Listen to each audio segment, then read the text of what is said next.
Hey everybody, welcome to the shop. It's your old buddy Casey Ray, and we're going to review a product here from Menards. Retails for $250, but of course Menards had that 11% rebate. Tax on it was $15, so you can do the math, but you pretty much save the tax and then a little bit more. Actually, 11% was close to about $27. So I picked it up today, and the box is unopened. Been looking for a saw like this for a while and been doing a lot of reviews to see what brand, what size, and what features I need and want. Everybody's to their own, but this is what I purchased for me and my little shop. Because I don't do a whole lot of woodwork, just pilfer around a little bit, so you can make and draw your own conclusions. This is the 10-inch SKIL brand miter saw. It is a dual beveled sliding one with an LED shadow line, and we are going to open this box and go through this bad boy. Also picked up a couple blades from a different brand. This is the Menards brand Performax. I got a 40 tooth one, and I got one that's a 60 tooth one. The arbor on this is 5/8. Very important to know. It's corded, by the way. This is not a battery operated one. I have some battery operated machines, let's say, and they have their place, but I did not see the expense for my purposes to get a battery operated miter saw. A corded is just fine for what I do.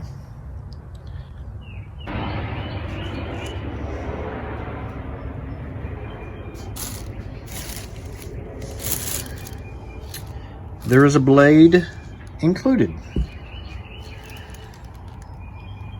One of the reasons that I purchased a couple extra blades, where are those bad boys at? Over here. Is because on the website, Menards website, when I was purchasing this miter saw, under the included list, it had a few items mentioned, but one of those items was not a blade. So I was under the impression a blade was not included. That's a pleasant surprise, I suppose.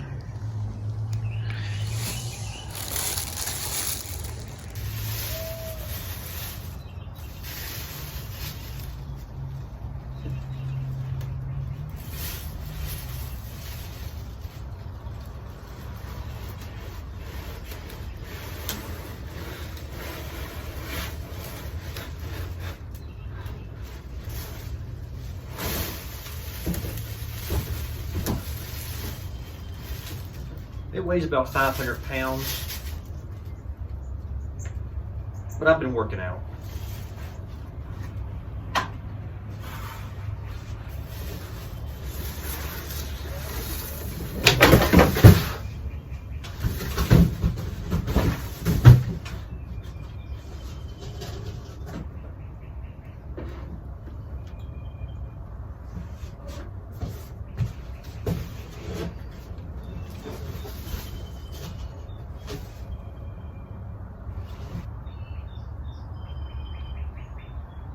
The cord is 6 feet long. It's 4,800 RPM, 10-inch blade, 120 volt, 15 amp.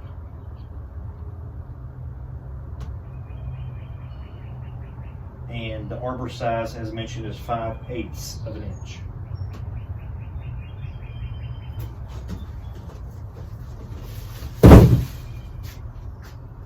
And no, it does not weigh 500 pounds.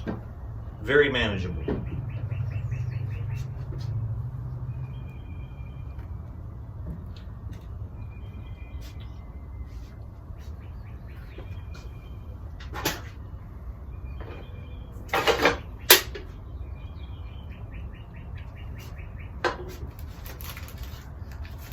I need a snack.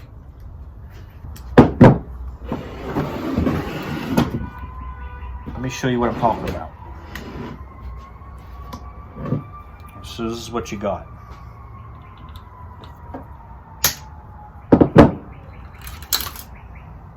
Okay.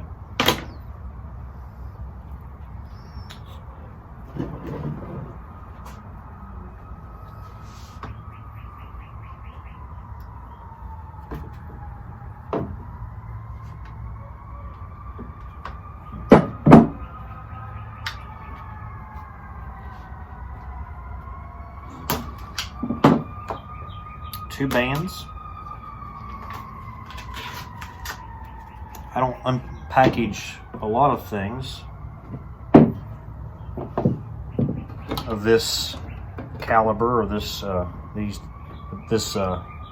size, but based on my unprofessional opinion, it's packaged rather well. Okay, so if we listen and do what they tell us to, the first order of business, step one, as they say, will actually be attachment of the handle here at the very top. And we can absolutely do that.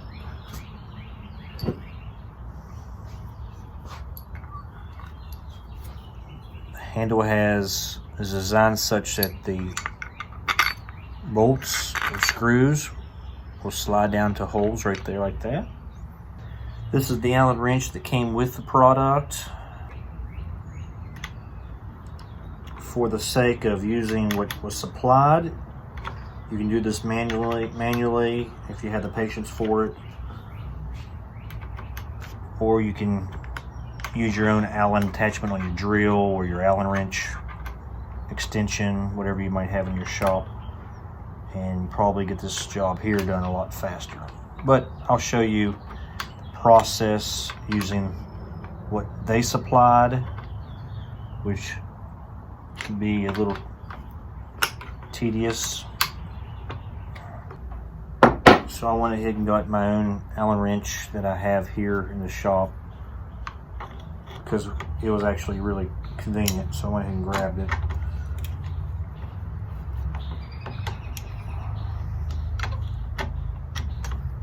It says Floyd on it. I got it at a yard sale.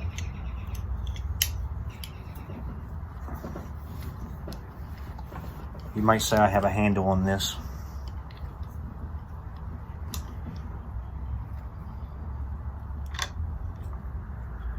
Okay, this is how it comes packaged.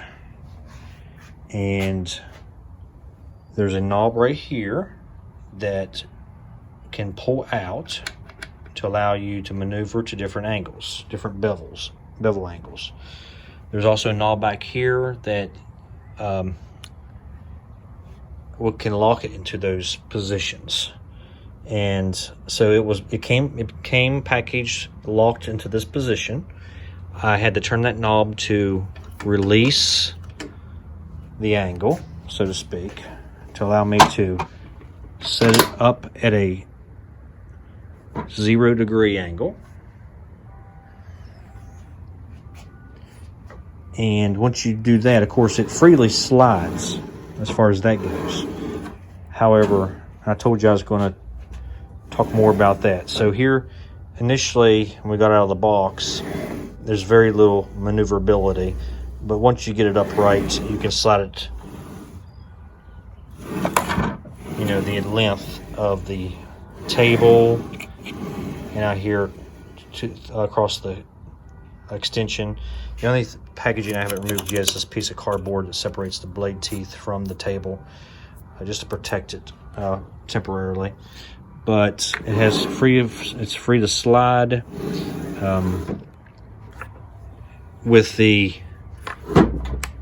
adjust, you can go different bevel angles by moving that locking mechanism right there. And once you got it into your angle, then you can lock into position with this larger knob back here. So I wanted to let you know about that. Right now I have it, but I wanted to get it up out of my way because I'm going to attach the right fence over here and also the clamp, which fits down into behind the fence like that. You can tighten it here with this knob, of course. I'll show you more about that in just a moment. I forgot something. I know I would. When you are playing around with the saw here and finding out what all the knobs do, there is a bolt here, a sliding bolt that allows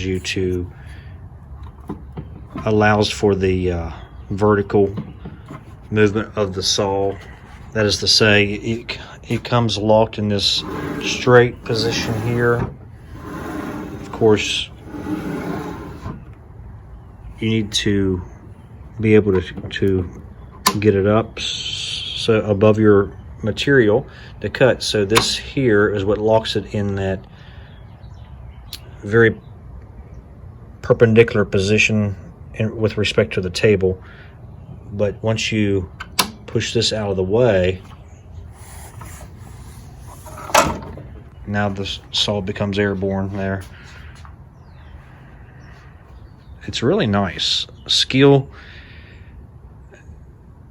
did well with the color scheme and also the material, I think, because it's a lightweight material, but it's durable, you can tell. But we'll put it to the test. We'll find out if all that's just talk. We'll just see if it's all beauty and no brains, or if it stands the test of time.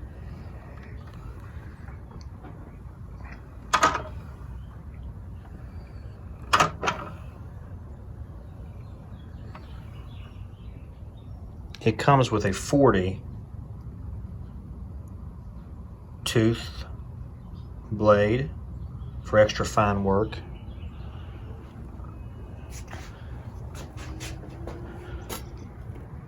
So I can perhaps return the 40 tooth that I bought because I wasn't sure it came with a blade. Or maybe I'll keep it as a backup. Time will tell. Here's a diagram on the table. A little schematic that gives some insight into cutting action. And one on the other side.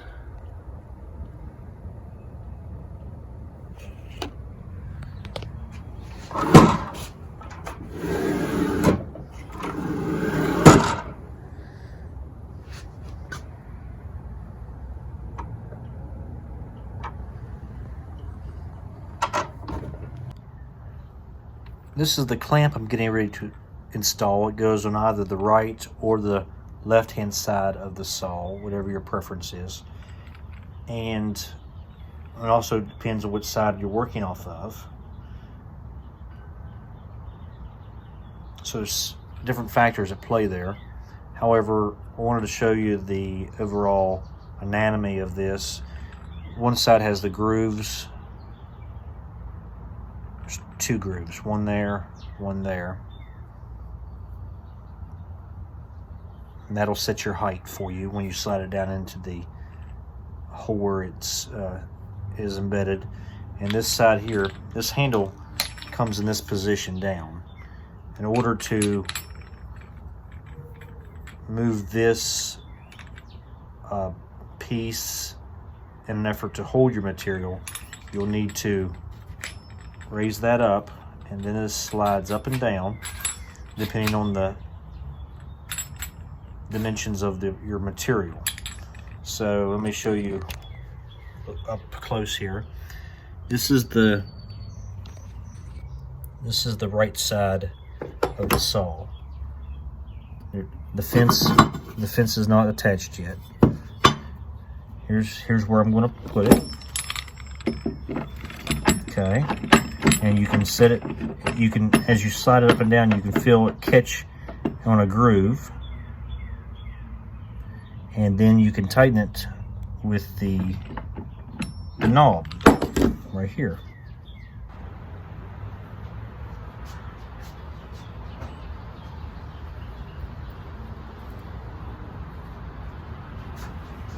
There's two clamps right here. Actually, it's just one clamp. But the tabs here just squeeze together and slide down over the port. There's a groove there that the clamp sits in. Then you release the tabs. Give it a little pull. Feels tight, feels good. I like it. Also, you should bear in mind that if you would rather not use the dust bag, you can also use your vac. You can use it. It's a 1 1/4 inch vacuum tube. Will also connect to that dust port or fit over that dust port if you want to use your shop vac or some other system. It's also noteworthy to mention that this double-sided Allen wrench, one side of it is a Phillips screwdriver, and that can be used for the screws that are part of the miter saw, such as this red portion is called the insert plate, and you can remove it if it becomes damaged or needs replaced. It's important to keep the insert plate to make sure it is here. This is the table. The insert plate has to sit below the miter table, so these screws can be removed with that Allen wrench / screwdriver that comes with the product.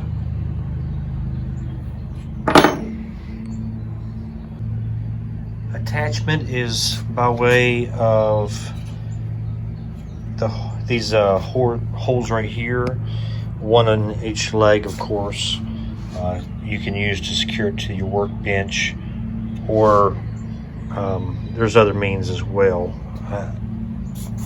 It's illustrated here in the manual that you might want to use clamps perhaps, but the mounting holes are there for their intended purpose as well.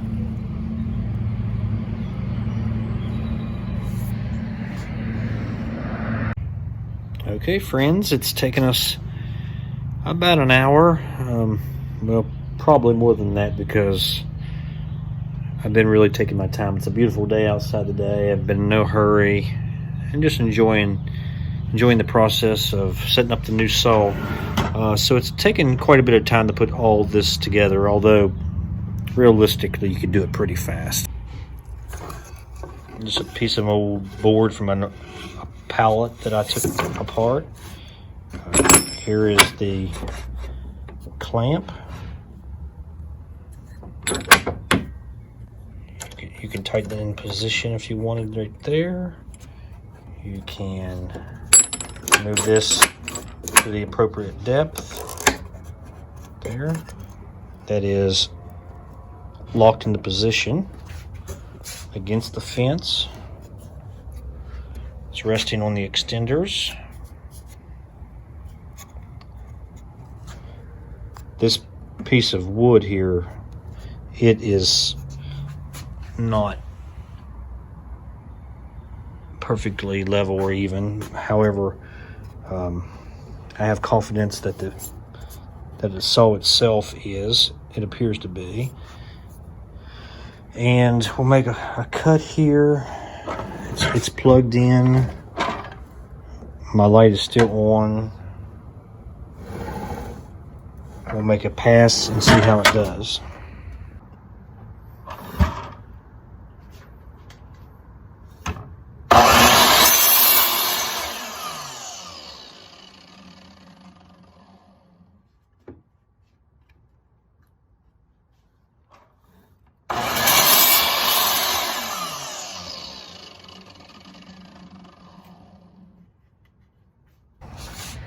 I like it.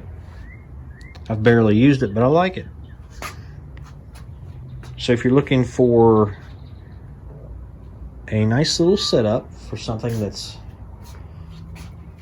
definitely one of the smaller units, in other words, they make much larger miter saws, of course, larger blades, more beefier, larger bases, you know, higher end products. But we're going to put this one through a trial here because I got a lot of lumber to go through because I'm working on in the middle of a project. But this was a much needed addition to the shop because although I got a table saw not too long ago that I've yet to use, for these particular cuts, miter saw was the route to go. So for a little over $200, not a bad purchase, I would say. I'm going to register it to get the 3-year warranty, and that'll complete the transaction. There you have an overview of the SKIL Miter Saw 10-inch model number M as in Mary, S as in Sam, 6305-00.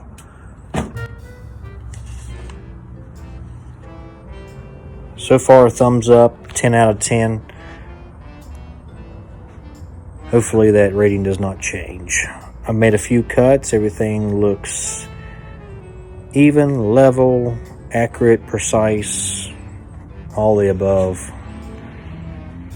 Depending on your woodworking needs, this particular model may or may not be for you, but I hope you've enjoyed this little tutorial, little overview on this particular product.